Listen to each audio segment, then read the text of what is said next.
தமிழ் திசை 28/1/2025 வந்த இதழில் டாக்டர் பெருமாள் பிள்ளை அரசு மருத்துவர்களுக்கான சட்ட போராட்ட குழுவின் தலைவர் மகப்பேறு இறப்பை தடுக்க அரசு என்ன செய்ய வேண்டும் என ஒரு அற்புதமான கட்டுரையை எழுதியிருக்கிறார். அது சார்பாகத்தான் இன்றைய காணொளி. மற்ற மாநிலங்களை ஒப்பிடும்போது தமிழகத்தில் மகப்பேறு இறப்பு, அதாவது குழந்தை பெற்றெடுக்கும் போது தாய் இறந்து போவது என்பது மிக மிக குறைந்த அளவிலே இருக்கிறது.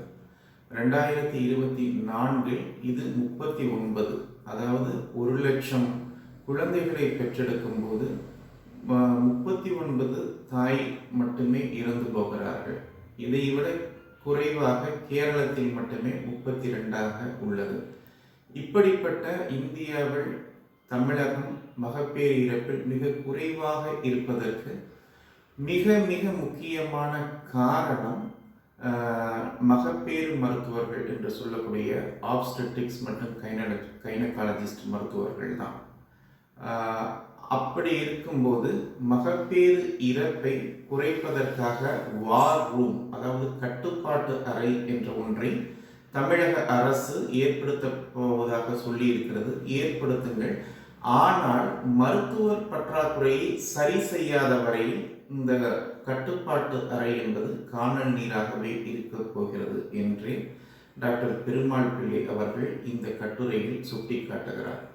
காரணம், தமிழகத்தில் கிட்டத்தட்ட 2000 மகப்பேறு மருத்துவர்கள் பற்றாக்குறை இருப்பதாக கூறுகிறார். அதை உடனேயே சரி செய்ய வேண்டும் என்கிறார். 200 மருத்துவர்கள் மட்டுமே அரசு மருத்துவமனைகள் மற்றும் மருத்துவக் கல்லூரிகளில் மகப்பேறு மருத்துவர்கள் இருப்பதாக குறிப்பிடுகிறார். அவர்களுடைய வேலைப்பணி என்பது மிக அதிகமாக இருக்கிறது. அதாவது சிமாக் சென்டர் என்று சொல்லக்கூடிய சிறப்பு மகப்பேறு மருத்துவமனைகளிலே 4 நாட்களுக்கு ஒரு முறை அவர்களுக்கு 24 மணி நேர பணி, 24 hours டியூட்டி வருவதால் இன்னும் மன உளைச்சல்களுக்கு அவர்கள் ஆளாகிறார்கள். கிட்டத்தட்ட வருடத்திற்கு தமிழகத்தில் அரசு மருத்துவமனைகளில் 4.5 லட்சம் பிரசவங்கள் நடைபெறுகின்றன. இவற்றில் 50% சிசேரியன்.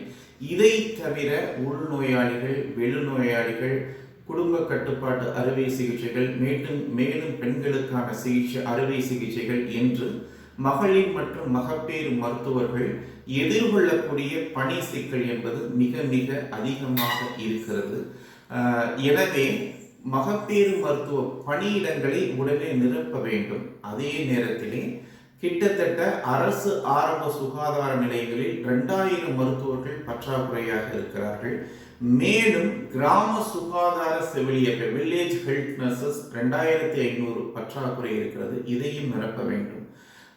மேலும் அரசுடைய, அதாவது கலைஞர் கருணாநிதி அவர்களுடைய அரசாணை 354 படி மருத்துவர்களுக்கான ஊதியத்தை மற்ற மாநிலங்களுக்கு இணையாக உயர்த்த வேண்டும் என்ற கோரிக்கையும் அதிலே வைக்கிறார் டாக்டர் பெருமாள் பிள்ளை அவர்கள்.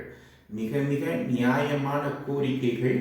சமூக நீதி அரசு என்று தொடர்ச்சியாக மாண்புமிகு முதல்வர் தலைமையில் நடைபெறக்கூடிய இந்த அரசு இந்த நியாயமான கோரிக்கைகளை நிறைவேற்றினால்தான் கட்டுப்பாட்டு அறை அமைப்பதற்கு ஒரு அர்த்தம் இருக்கும். அதாவது மகப்பேறு இறப்புகளை தடுப்பதற்கான மிக மிக முக்கியமான கோரிக்கைகளை, உள்ளார்ந்த கோரிக்கைகளை டாக்டர் பெருமாள் பிள்ளை அவர்கள் இந்து தமிழ் திசையிலே வெளிப்படுத்தி இருக்கிறார். உடனே அரசு கவனம் கொண்டு அதை செயல்படுத்த வேண்டும் என்பதை மருத்துவர்களின் கோரிக்கை மட்டுமல்ல, மக்களின் கோரிக்கையும் கூட. நன்றி, வணக்கம்.